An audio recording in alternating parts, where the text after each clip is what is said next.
You can also find us on television, channel 182 on Charter Communications, Abundance Television, found on Roku, Apple TV, and Amazon Fire. An exciting podcast coming up, and I can hardly wait to get started. It's debuting on November the 1st, so we're really excited about that as well. So lots of great things happening here on the show, and we're so thank you, because if not for you, we would not be where we are right now. But thank you for watching us and helping us grow. Appreciate it very much. I have a friend, Alan Mendenhall, with me right now, and Alan is actually an author, a speaker. He is well, Alan, you do everything. A brief biography. What all do you do?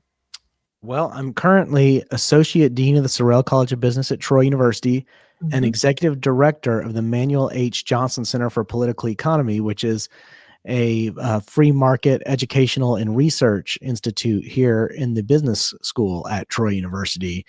As you mentioned, I write and speak, and recently have my first novel under contract. Actually comes out on November 30th. Wow, let's talk a little bit about it. Well, happy to do it. The title of the book, and this is what the cover is going to look like. This is a nice little thing that will be framed and put on the wall. But the title of the book is A Glooming Peace This Morning, and that is a line from Romeo and Juliet from Shakespeare. And the tale is a Southern Gothic tale, which means that it combines elements of the eerie and the uncanny. Uncanny.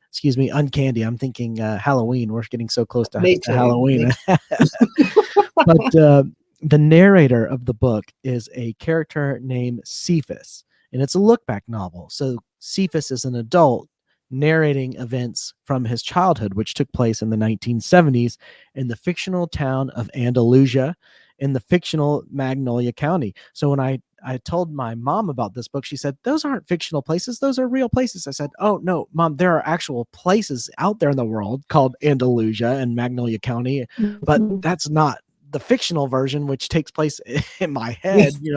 These aren't the same places."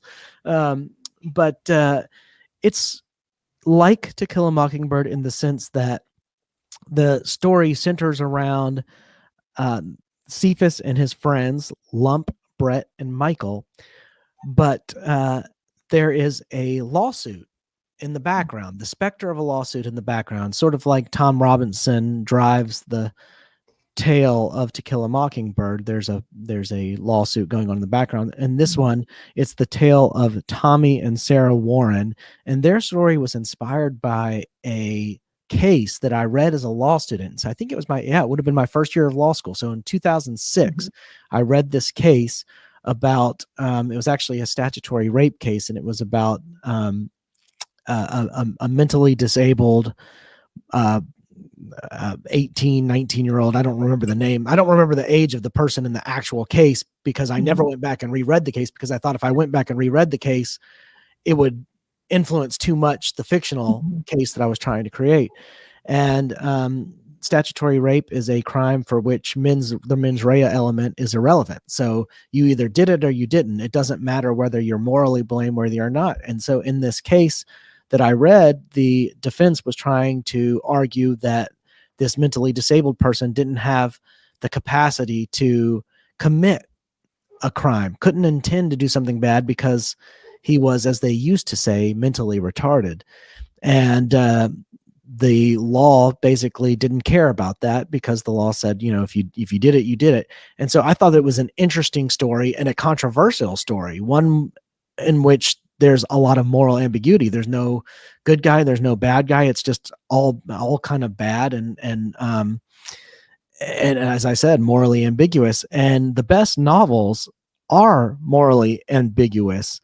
They aren't clear-cut morality plays. They're stories that make you question different sides and what is the right thing. And I think this novel does that. I think it highlights the violence and poverty and injustice in a small Southern town.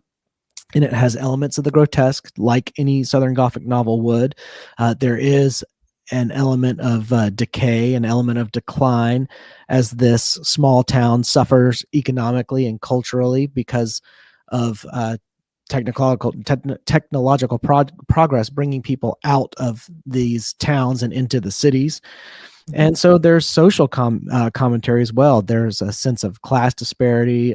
Faith and morality are very much wrestled with by the characters, even though, as I say, um, it's not a morality play. It's not very clear what right and wrong is in these situations. And there is some dark humor, though. But there is also a clear emphasis on individualism versus society. So I use terms to refer to the multitude, the crowd, the throng, the masses, the mob, and to pit individuals against the sort of social collective throughout the story. So I hope it'll be an intriguing story. I think people that know me may be a little surprised when they read it, that it may be they may think, what goes on in your head, Alan? This is weird. Did you come up I with was this whole thing? about to say. uh, Well, we're glad to get inside that big mind of yours. well, and Uh, I don't know how big it is, but you may question me after this, like what goes on in this guy's head. is this a book that will help us to think on maybe social issues that we're experiencing right now? We need help in that department where people can think for themselves.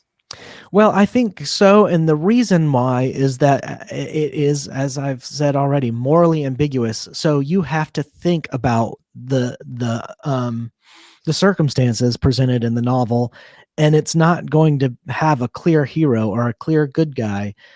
And I think that um, that ambiguity is important because life is full of sort of ambiguous situations. I remember when I worked at the Alabama Supreme Court, we would get a case and I would read the appellant's brief and think, oh, wow, the appellant has to win. This is a clear cut case. What a great argument they just made. And then I would read the appellee's brief and think, oh, wow, well, that seemed like a clear cut case. That now this situation. And then I thought, there's no way if I had to pick between this side or that side, which one could win. And fortunately, I didn't have to pick that way. Fortunately, I was guided by the law and by case precedents and by statutory interpretation and by a constitution that, when you started digging, led you inexorably toward one decision or another. And so thankfully there is the law where you don't have to just sort of choose based on which party you think is right or wrong in this case, because sometimes there's not a clear-cut answer. Sometimes both sides have really good arguments to make, but there has to be a winner in a lawsuit, and the law has to prevail. The law has to be what the ultimate arbiter of disputes. That's what the rule of law is all about. And cases wouldn't get up to the Alabama Supreme Court if they weren't difficult. If the cases were easy, straightforward, clear-cut, they would never make it up there. And so it is amazing how many disputes between interacting humans are complicated. They're so complex that there are no easy answers to them. And so I think that's what the novel tries to capture, is a sense of the past, a sense of foreboding, a sense of moral ambiguity, issues of despair and isolation, and any number of complicated matters that we deal with as human beings on a day-to-day basis that are difficult to reduce to simplistic morality tales. Well, it almost feels like we're losing a sense of respect for other human beings as a country as a whole. Do you think it could be because we're not really thinking about, why is this person in the situation they're in? And everything I do is based on decisions we make. I mean, sometimes I zig when I should zag, Yeah. So do you think that could be a problem with what we're experiencing in the country right now or in the world? I do, Donna, and I'm just as guilty as anybody else on this front. Too often, I think we go into debates trying to win. And we're all, when we do that and we're doing it with other adults, I mean, typically adults have their minds made up. They've determined their political positions, their philosophical priors, and they are going to operate on those, and they're going to seek to affirm what it is they already believe. So it's very difficult to change people's minds once they're adults. However, that means that there is an opportunity to win in a different way, which is to seek clarity and understanding. If you go into a debate or a conversation about, let's just say, politics, and rather than trying to change someone else's mind, which is not going to happen, and considering that a win, the win might be understanding the other person's point of view. And if that other person can understand your point of view, then you've won, regardless of whether you've changed minds. You've won, because then you're able to maintain a friendship. You're able to maintain a relationship despite your differences. And if we don't have that, then society really will be in trouble. My sort of fundamental philosophical beliefs boil down to a sense of pluralism, really, because I don't believe you're ever going to have a uniform populace. We're never going to have, a homogenous viewpoint that everybody holds and everybody is walking in lockstep.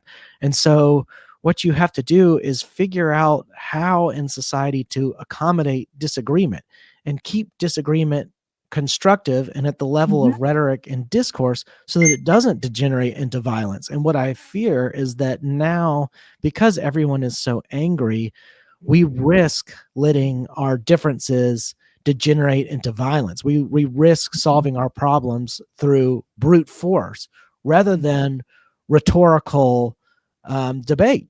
I think debate and discussion is healthy, and people like to demean the term argument, but as a lawyer, then that's what you do. I mean, you argue, you put different ideas in contest with one another, and eventually one has to win out in order for you to move forward. That doesn't necessarily mean that the position that wins out is right.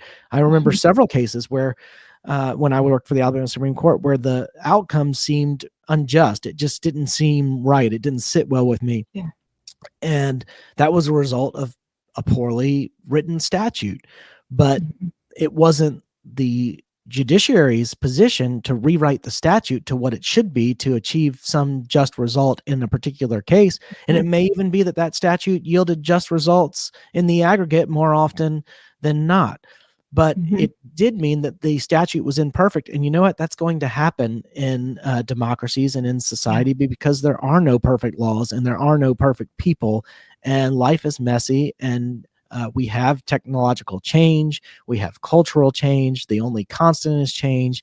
And so there will always be some degree of disruption. And people just have to learn how to acclimate as civilly and peacefully as possible under rapidly evolving circumstances.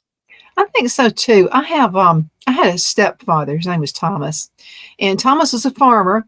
And he also worked for a number of years for a company in Chicago. So he moved back home. He and my mom get married, and I have to say I loved him, respected him just as much as my dad. I mean, he was just an awesome stepfather. I didn't even think of him as being a stepfather. But now he was very, very, if he had his mindset about something, he was very headstrong about it. And one time he and I were we like to have these little chess games with each other. So he had mentioned something that I totally disagreed with. And for once, I was actually right in this situation. And so I thought, he's going to see it my way. But I had to use a gentle approach with him because he's from the old school, and when somebody's from the old school, sometimes, I mean, they're not going to listen to reason. But he did. And as dog forced as he was about what he thought was happening, I kind of got him to see it my way without him thinking I was doing that. So I kind of had to, do the Scarlett O'Hara act with him. So anyway, if you know what I mean, the Scarlett O'Hara. Yeah. Yeah. So anyway, as quick as he was dogmatic about his situation, he just stopped and said, "You're right." And I almost fell over. I mean, I was almost like, but maybe it was my approach. Maybe I didn't come dogmatic into the situation with him. So maybe it was because I said, I want you to think about this just for a few minutes. That's how I started it. I want you to think about this. Yeah. And so that kind of took him out because he was expecting me to be dogmatic, and I wasn't. And I said, no, I respect your idea. I said, but I want you to respect mine.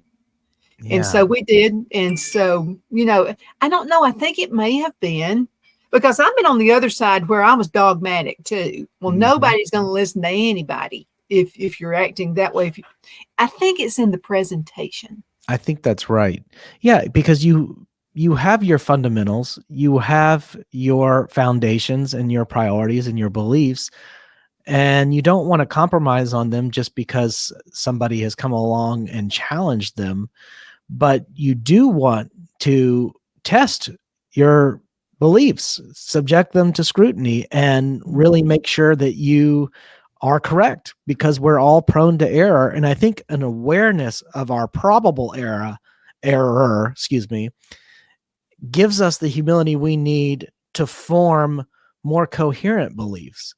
And if you are always cocksure about everything, then you don't give your mind the flexibility it needs in order to accommodate new information and retain new facts.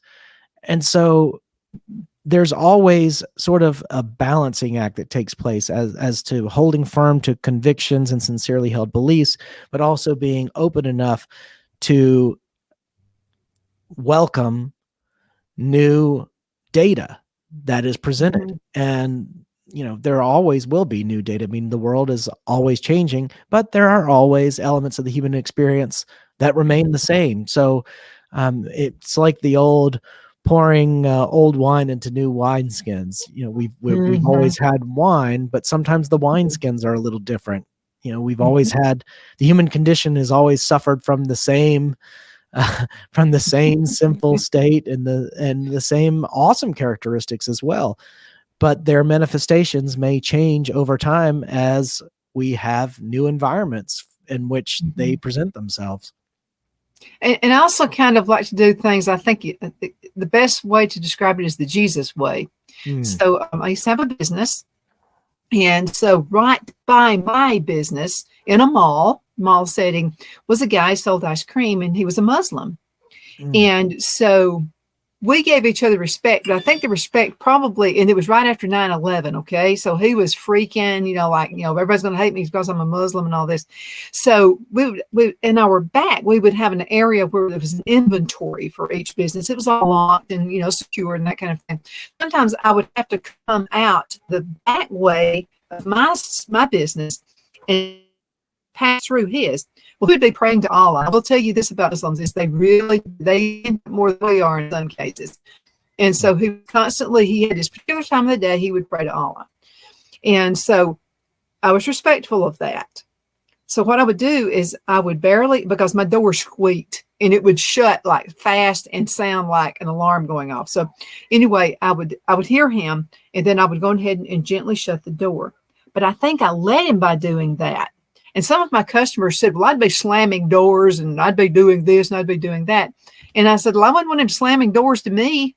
I mean, not that way. So this is what happened to this guy. It was kind of this, it was an eye-opening experience for me, because even though he worshiped Allah on Christmas and on Easter's, he would come to me and say, Merry Christmas to you. I mean, he would actually say that. And then he would walk up to me around Easter and say, Happy Easter to you. And I'd go, thank you. So we had this relationship. And I always kind of thought, sometimes you want to lead people. But if you're all dogmatic about it, and if you're like, I'm right, you're wrong, if you reach that approach, I don't think you lead anybody to anything. Yeah, I think you're right. I mean, there are places for righteous anger. There are times when anger is the appropriate emotion in response to events. But most of the time, anger will not solve problems. Anger will only complicate things. And so it's not easy. It's not easy to suppress anger or to suppress passionate feelings and to assume the posture of a listener. But 9 times out of 10, that will yield more beneficial results, I think. And I don't mean that in a utilitarian sense. I just mean that in a very human sense, in a relationship sense, that to preserve relationships, people need kindness, and they need to they need to be able to communicate. I mean, that that's what happens with relationships that fall apart, is usually a failure of communication. Mhm. And that's between married couples, but it's also between friends. If communication breaks down, a relationship can't be sustained. And so communication is very important. I think if you take that sort of notion and you extrapolate a bit and apply it to society, if people of differing political viewpoints can no longer communicate constructively, then society starts to collapse a little bit, because there's no way to form bonds. There's nothing to build on. Both sides are seeking to tear down, and there is no space to build. I totally agree with you on that. You know, and I'll put it to you this way: I'm not a Democrat, but I'm going to tell you what, there are some Republicans I'd like to slap up against the wall too. Yeah, I know we talked before. I don't think we realized we were going to go this direction when we spoke. I know we thought we were going to talk about the Speaker of the House stuff, so maybe we will move in that direction. But this has been an interesting segue to that. Well, it has, but your book is opening up doors, and I think people need to get it. Okay, I'm going to get it. Okay, I want the book. So whatever I need to do to get to order it from you. Oh, how can folks find it? And then I want to dig a little bit deeper into this book. Well, you can put my name and the book title into Amazon.com and look for it that way. It will be available on my website. It's actually available there now. If you go to the books section, it's listed as one of the books, and you can click on it. It'll give you a link to Amazon. But in short, Amazon is the quickest way to find it. It's published by the University of West Alabama Press, which has an imprint called Livingston Press, and they publish literary works of creative fiction and nonfiction, and they very generously publish my novel. This is my first novel, so I'm trying my hand at a genre I haven't undertaken before. Now, this is different again, like you just said, from what you've done before. Let's talk about some of your other books.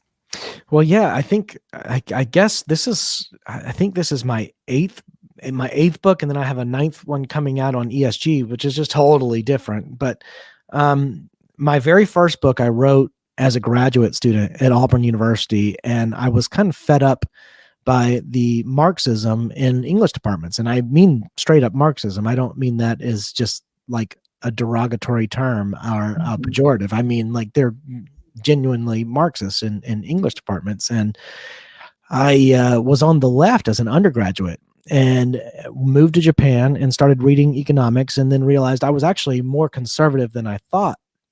As I got older and I got into law school, and I realized, oh, I actually am conservative, but I had no notion of economics. So I just discovered economics during law school. That was new to me. And I started reading Mises and Hayek and some Austrian economists, and they changed the way I viewed economics. And I found their positions to be far more humane than Marxism and far less lethal. I mean, Marxism and communism killed something like 100 million people in the 20th century. Astounding figures.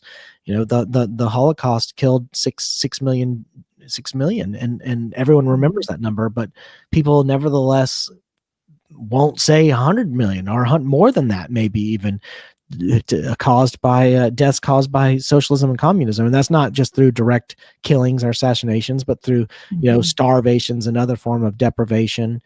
And, it wasn't all just killing fields, but there were killing fields. I mean, I've walked them in Cambodia. I've seen what Pol Pot's regime did. Stalin was horrible. Mao was horrible. And people don't like to say this because it's just unpopular, but Hitler was a National Socialist, and you can chalk up his views in large part to socialist economics. So the history of the 20th century is really tragic, and I think economics can highlight some of the dangers of looking at centralized planning and collectivism and the desire to make society uniform or to standardize it. I mean, I find the terms equality and diversity to be completely incompatible. I don't know how someone on the left could advocate equality on the one hand and diversity on the other, because all human beings are radically diverse. We're all wonderfully and uniquely made, and we have different distinctive talents, backgrounds, and equality means that you're going to have to change people. You're going to have to level some people off and bring some people out. You're going to have to tinker with human beings, and it just inexorably leads to violence against people.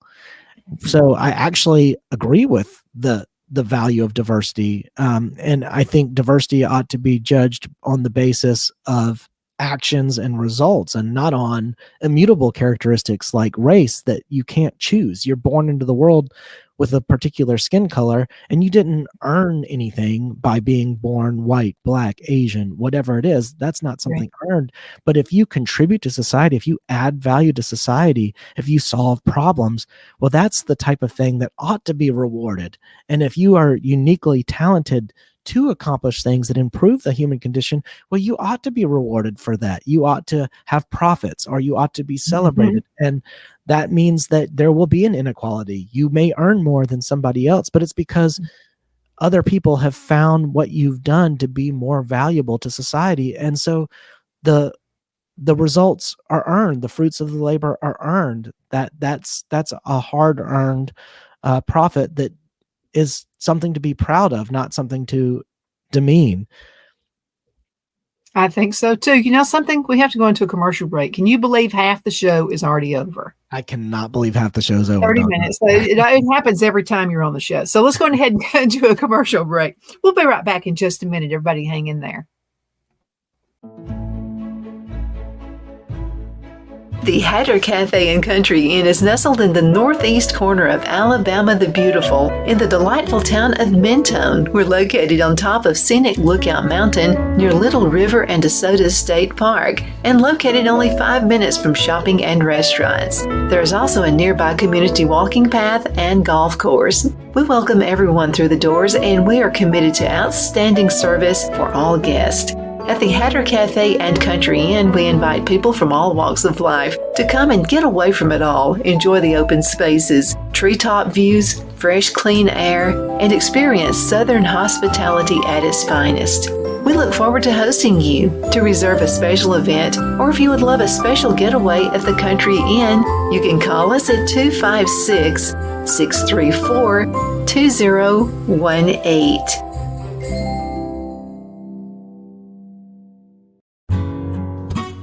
The only place I buy my beef is Lone Tree Ranch in Collinsville, Alabama. Their cattle is born and raised on their ranch, grass and grain fed, and you can feel confident when you serve your family and friends because their beef is all natural and no antibiotics or hormones are added. You can buy whole beef or perhaps go in with family or friends and buy half. Their customer service is number one as they take care of the delivery to their local processor and can deliver to your home for a small added fee.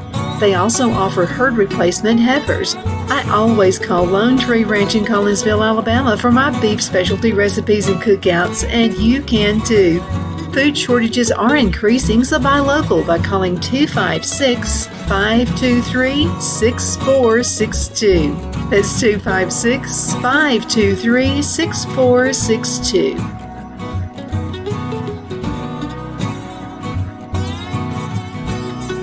My Towels solved a problem that we've all had with towels. You go into the stores and they feel lotiony and soft, but then you get them home and they wouldn't dry you. That's why I made My Towels. They actually work, they're soft, and they absorb. And now I'm excited to announce 2 brand new lines of My Towels. What makes them the best towels ever is they're now made with 100% long staple Shapir cotton. This is a combed ring spun cotton that makes My Towels even softer and more absorbent than ever. And now you get a 6-piece set for an amazing introductory sale price as low as $29.98. So go to mypillow.com or call the number on your screen. Use your promo code to get My Towels for only $29.98. Or you can get my designer premium line for just $20 more. Either way, you save 50% now on all My Towels. They actually work. What a concept. This offer won't last long, so please order now. mypillow.com. Donna's Designs offers a line of handmade memorial, wedding, and keepsake jewelry that launched back in 1970.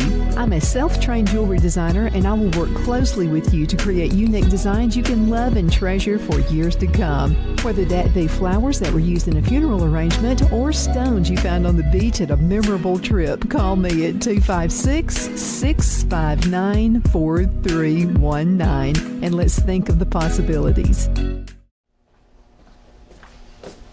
Are you ready? We all wonder what tomorrow will bring, but the future lays itself at the feet of the prepared and surrenders to the will of the persistent. It's not easy, but today shapes you so you can shape tomorrow. With Northeast Alabama Community College, when the future asks if you're ready, you can answer yes. Begin your future at Northeast Alabama Community College.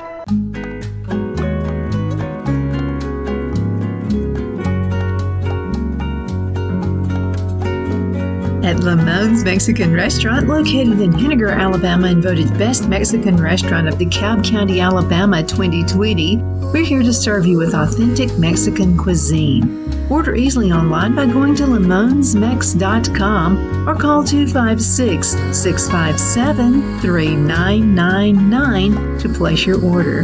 We're open Sunday through Thursday, 11 a.m. to 9 p.m. and Friday and Saturday, 11 a.m. to 10 p.m. Whether you're celebrating a cozy date night for two or a celebration for a crowd, at Lamone's you'll love our atmosphere and friendly servers. Thank you for dining with Lamone's Mexican Restaurant.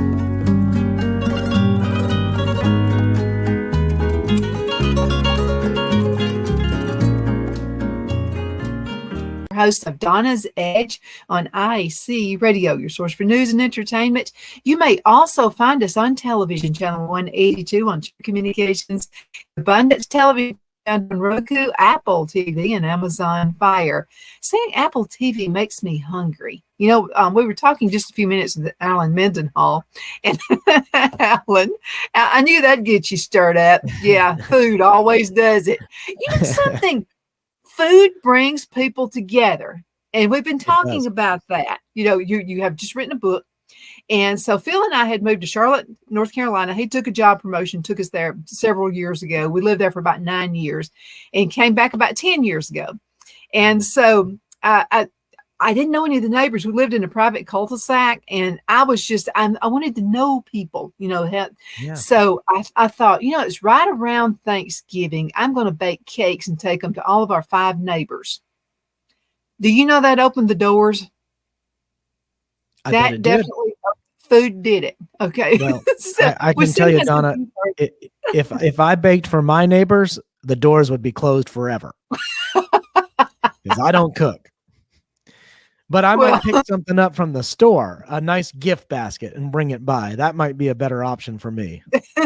That would do it. You know, we love to talk about finances, you and I do. And there are some things the banks don't tell you about. You know, they don't want you to know this, but interest rates have went up. And so I kind of have a concern with young people who are getting married and they want to buy a house.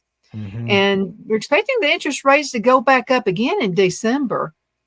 Is this something done on purpose? Is there some kind of a lying, you know, something so that the young folks can't afford to buy houses? Do you see a trend with folks renting? Well, because of interest rates. Well, I think the Federal Reserve and all central banks, frankly, have been elevating interest rates in an attempt to fight inflation. Well, guess what? They were also the root cause of that inflation. If we just look back during the pandemic era, interest rates were at near zero rates, which was an artificially low rate. And by the way, we really should let markets set these rates, these interest rates. We shouldn't let central bankers or central planners set these interest rates because they're placed at artificial levels that don't match just the natural flow of commerce and supply and demand, and that's what the market is. There's sort of a state of equilibrium as the market sends signals to buyers, sellers, entrepreneurs, businesses, what people value and what they don't. But when the Federal Reserve set interest rates at artificially low, well, there was an expansion of credit. There was more money in circulation than there should have been, and that devalues the currency. That's what happens. It reduces the purchasing power of money. And then you have escalating prices going to levels that they really should not be at. And that's what inflation, I mean, that's where you get inflation from. And so in order to combat that, the Federal Reserve and other central banks and other countries will raise interest rates, but that causes a lot of other problems, and some that you've just mentioned. And it will really be very difficult for young people to buy homes. It's a very difficult time for millennials, Gen Z, and whatever the next. I think I there's a term, I saw the term this week for like the new young adults. I don't even remember what it was, but it's like Gen P or something. I don't even know. But can't keep up with it. some other kind of exponent. I don't even remember. But yeah, it's very difficult, especially in light of the astronomical cost of higher education. College degrees are very expensive, and my parents and their generation, they could have gone to college. They could have afforded to work a side job and pay their tuition and still get through college. You could actually pay your way through college. That was actually a term, pay your way through college. That's not even possible to do anymore unless you just have tons and tons of scholarships. You cannot pay your way through college. I mean, my alma mater charges something like like $59,000 a year in tuition, and if you add room and board and everything else, you're looking at $70-something thousand for cost of living, and that is just unbelievable. That is that's higher than what the median salary is here in Alabama. So I don't know, these young people, they get put in a hole. They take out a lot of student loans, and they are stuck digging themselves out of that hole from the beginning, and the opportunities aren't there. Jobs aren't as readily available. Now, if they want to take jobs, there are plenty of jobs available in customer service and restaurants. Restaurants need jobs. Retail needs jobs.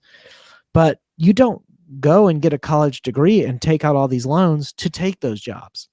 And you've got a problem where I think we've overemphasized the alleged necessity of college, because there are a lot of jobs out there that frankly don't need college. You don't need a degree in English, which is what my degree is in, or philosophy if you want to be a plumber. And you know what? If you want to be a plumber, you can make a really good living. And you can make a much, much better living. If you just Alan, they're the fastest growing millionaires in the United States right now. Well, and that's the other thing that people don't realize. To become a millionaire, it doesn't require making millions. It requires saving and being safe with your money. I know so many people across our state in Alabama who are millionaires and live in very small houses with a lot of land, and they've found ways to make money in unusual ways, but most importantly, by living within their means and not spending more than they had. That's what happens to a lot of people. They make a good living. They make a good salary, and they invest terribly, or they spend their money on country club memberships. And I'm guilty as charged. I play a lot of golf. I love golf. But, there are certain luxuries that I'm not willing to give up with. But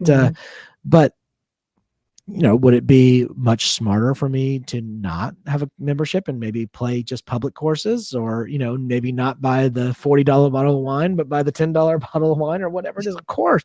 And over time, these expenses add up, and it would be,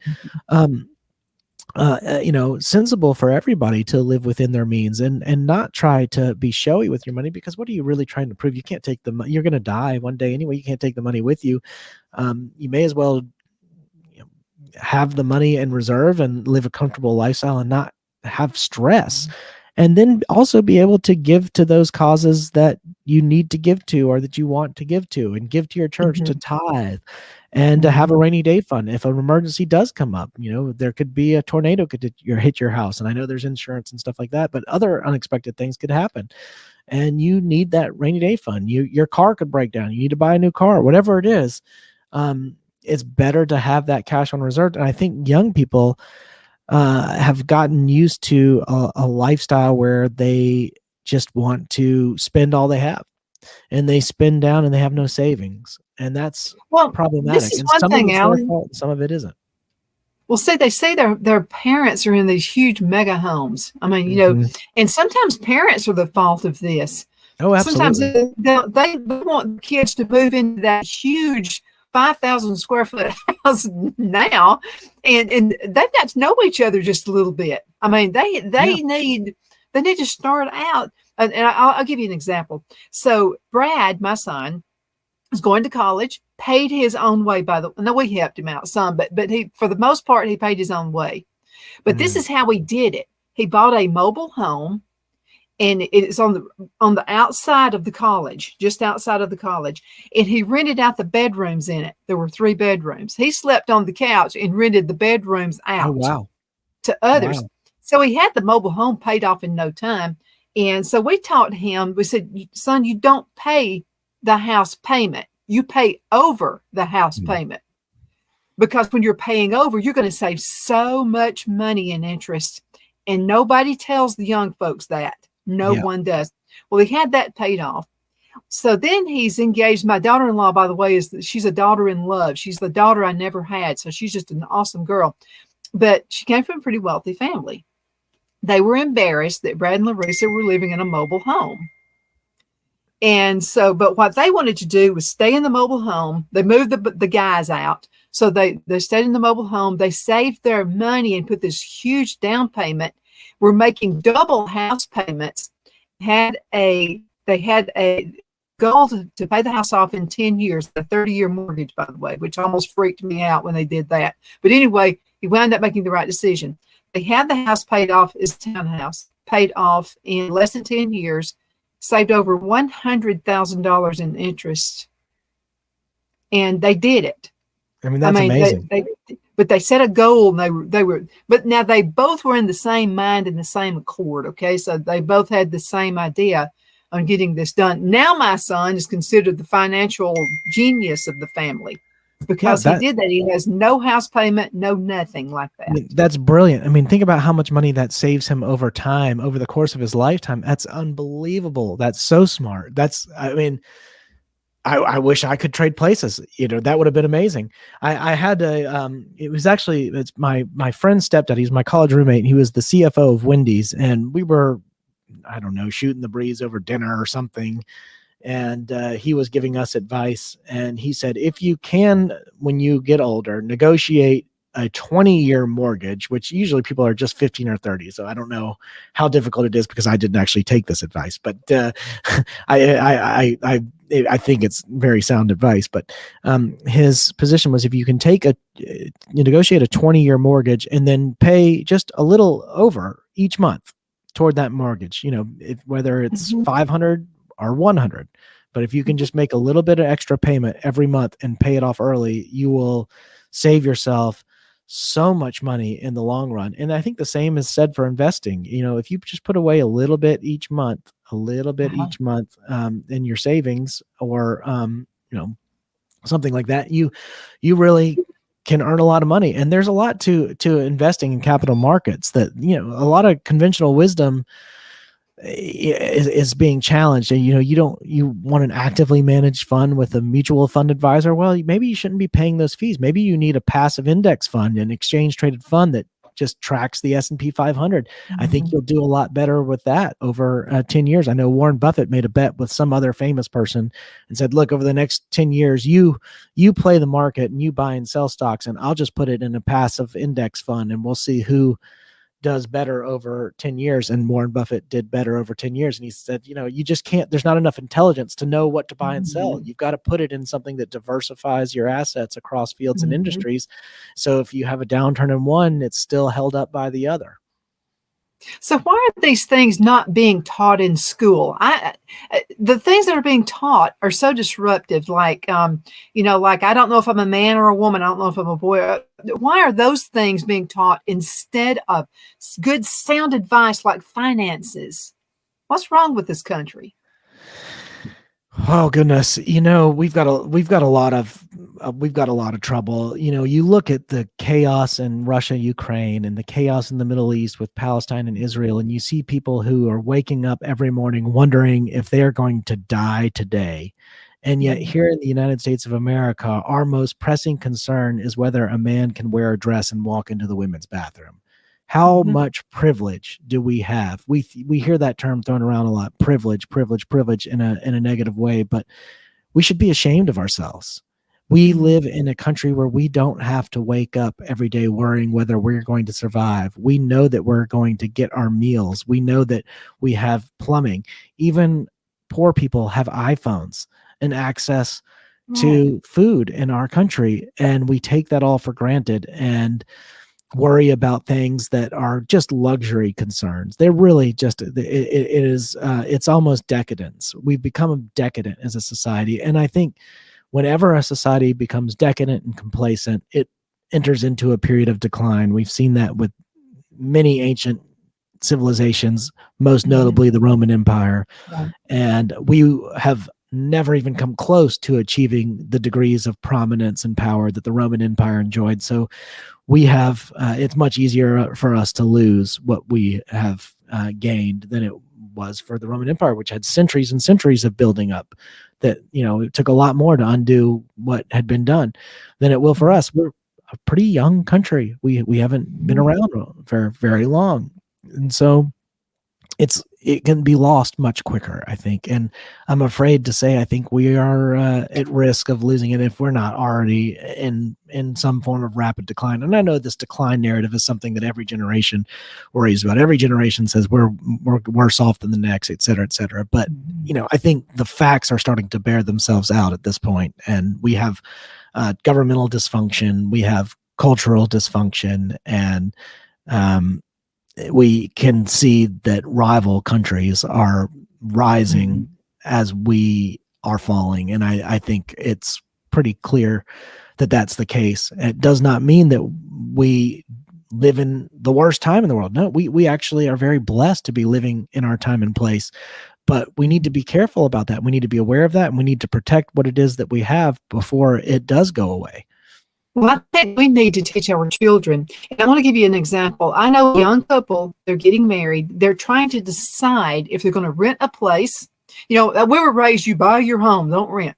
So they're trying to make this decision. Are they going to live with the parents, young married couple? Are they going to live with the parents, or are they going to rent a place? Well, rent is just as high as a house payment. I mean, higher in many cases. In Auburn, Alabama, where I live, you can pay rent for what my mortgage payment is. Isn't that something? It blows my mind. So we have about 4 minutes left in this segment. Okay. Alan, is this all by design? Well, I think that there are some people that are for example, we mentioned earlier the Federal Reserve and central bankers. I mean, their whole job is to plan and design, and that is very anti-Hayekian. I'm a very Hayekian thinker in the sense that I want the economy to be decentralized, and I believe in the dispersal and diffusion of power rather than the centralization of power, because I don't think it's possible for one person or small group of people to possess the knowledge needed to make the right decisions for the innumerable acting agents all throughout society who are making their decisions based on their own local circumstances. I just don't think that even artificial intelligence has that capability. And so to a certain extent, there is a design at place. Now, is it always malicious? Is it only malicious? I don't know. I there are people whose role it is to make those kinds of central decisions. And yes, I believe some people have nefarious motives and are bad actors, but I'm not sure everyone is. I think some people are caught up in a system unwittingly and without the intent to do wrong. I think some people are trying to do good, but don't understand that they are complicit in a bad system. What are your thoughts that it all begins at home? We teach our kids, I think that's the foundations of finances. I think that's absolutely true. And I think some people say, oh, the world's so big, there's so many big problems, there's no way I can tackle them all. I said, well, if you want to do one thing, go read a book to your children at night, read a book to your grandchildren at night, go say a prayer with them before you put them to bed. It's a small thing, but it's something that is within your control, and it's something you can do, and it's something that could make immeasurable benefits down the road. I think so too. Alan, before we go, you have written a book. And let's talk about this novel. Where can folks find it? Well, this is what the cover is going to look like. It's a Glooming Peace This Morning, and it is available anywhere books are sold, really. But Amazon.com is most likely your best stop for finding it, and you can buy it there along with any of my other books. Absolutely. Alan, thank you so much for being on the show today. It's Thank you, always Donna. fun. Thank you. I really appreciate the invitation, and I always love coming on. Thank you so much. And thank you for watching. We wouldn't have a show if you didn't watch. And also very special thanks to all of our sponsors.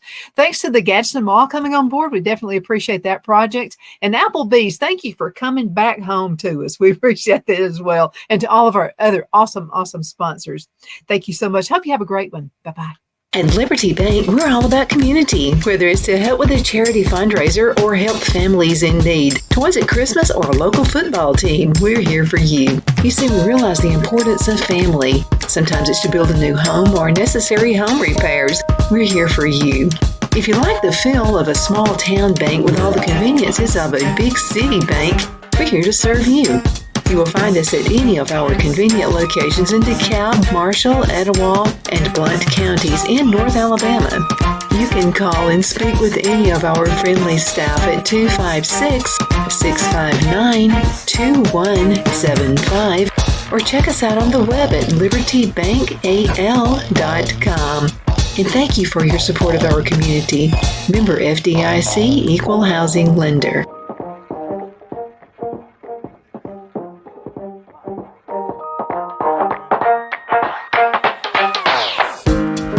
Jeff McCurdy of the McCurdy Law Firm has been a public service of this area for over 10 years. McCurdy, a member of the Henniger City Council, serves as prosecutor for the town of Sylvania and was named public defender for the city of Rainsville. The McCurdy Law Firm is located at 17326 Alabama Highway 75 in Henniger to better represent his Jackson and DeKalb County clients. If you need to be represented by a true public servant with proven success, call Jeff at 256-996-8701 or send a private email to mccurdylawfirm@gmail.com. No representation is made that the legal services performed is greater than the legal services performed by other lawyers.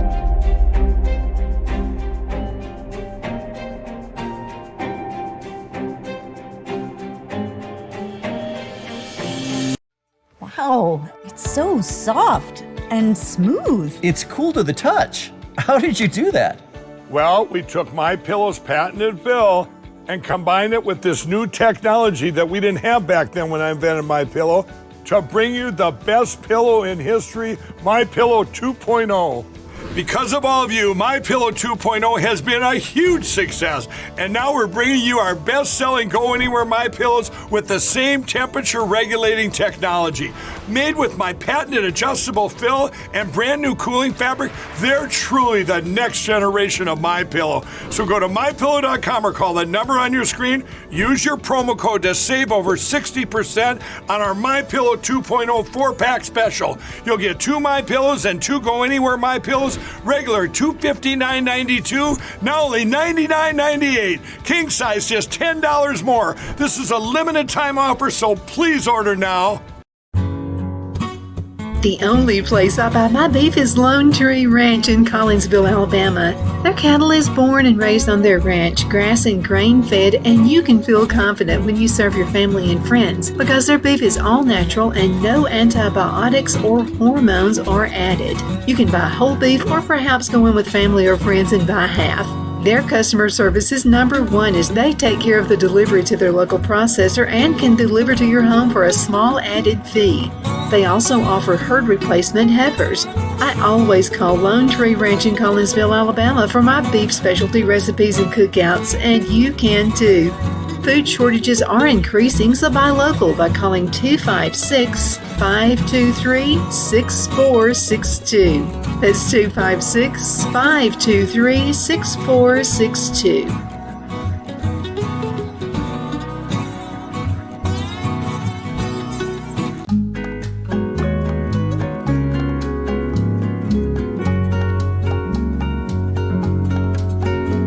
At Lamone's Mexican Restaurant, located in Henniger, Alabama, and voted Best Mexican Restaurant of DeKalb County, Alabama 2020, we're here to serve you with authentic Mexican cuisine. Order easily online by going to lamonsmex.com or call 256-657-3999 to place your order. We're open Sunday through Thursday, 11 a.m. to 9 p.m. and Friday and Saturday, 11 a.m. to 10 p.m. Whether you're celebrating a cozy date night for two or a celebration for a crowd, at Lamone's you'll love our atmosphere and friendly servers. Thank you for dining with Lamone's Mexican Restaurant.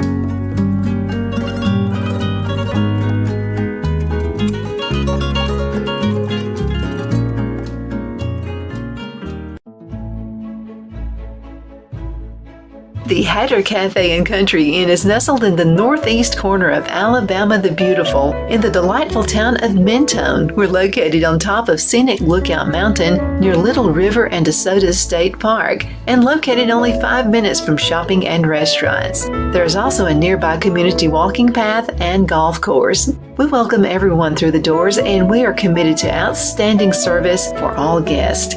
At the Hatter Cafe and Country Inn, we invite people from all walks of life to come and get away from it all, enjoy the open spaces, treetop views, fresh, clean air, and experience Southern hospitality at its finest.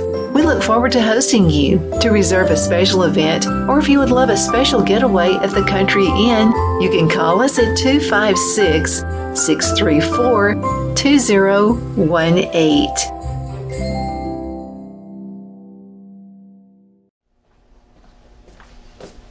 Are you ready? We all wonder what tomorrow will bring, but the future lays itself at the feet of the prepared and surrenders to the will of the persistent. It's not easy, but today shapes you so you can shape tomorrow. With Northeast Alabama Community College, when the future asks if you're ready, you can answer. Yes. Begin your future at Northeast Alabama Community College. Donna's Designs offers a line of handmade memorial, wedding, and keepsake jewelry that launched back in 1970. I'm a self-trained jewelry designer, and I will work closely with you to create unique designs you can love and treasure for years to come. Whether that be flowers that were used in a funeral arrangement or stones you found on the beach at a memorable trip, call me at 256-659-4319, and let's think of the possibilities. My Towels solved a problem that we've all had with towels. You go into the stores and they feel lotiony and soft, but then you get them home and they wind dry you. That's why I made My Towels. They actually work, they're soft, and they absorb. And now I'm excited to announce 2 brand new lines of My Towels. What makes them the best towels ever is they're now made with 100% long staple Shapir cotton. This is a combed ring spun cotton that makes My Towels even softer and more absorbent than ever. And now you get a 6-piece set for an amazing introductory sale price as low as $29.98. So go to mypillow.com or call the number on your screen. Use your promo code to get My Towels for only $29.98. Or you can get my designer premium line for just $20 more. Either way, you save 50% now on all My Towels. They actually work. What a concept. This offer won't last long, so please order now. MyPillow.com. At Liberty Bank, we're all about community. Whether it's to help with a charity fundraiser or help families in need, toys at Christmas or a local football team, we're here for you. You see, we realize the importance of family. Sometimes it's to build a new home or necessary home repairs. We're here for you. If you like the feel of a small town bank with all the conveniences of a big city bank, we're here to serve you. You will find us at any of our convenient locations in DeKalb, Marshall, Etowah, and Blount counties in North Alabama. You can call and speak with any of our friendly staff at 256-659-2175 or check us out on the web at libertybankal.com. And thank you for your support of our community. Member FDIC Equal Housing Lender.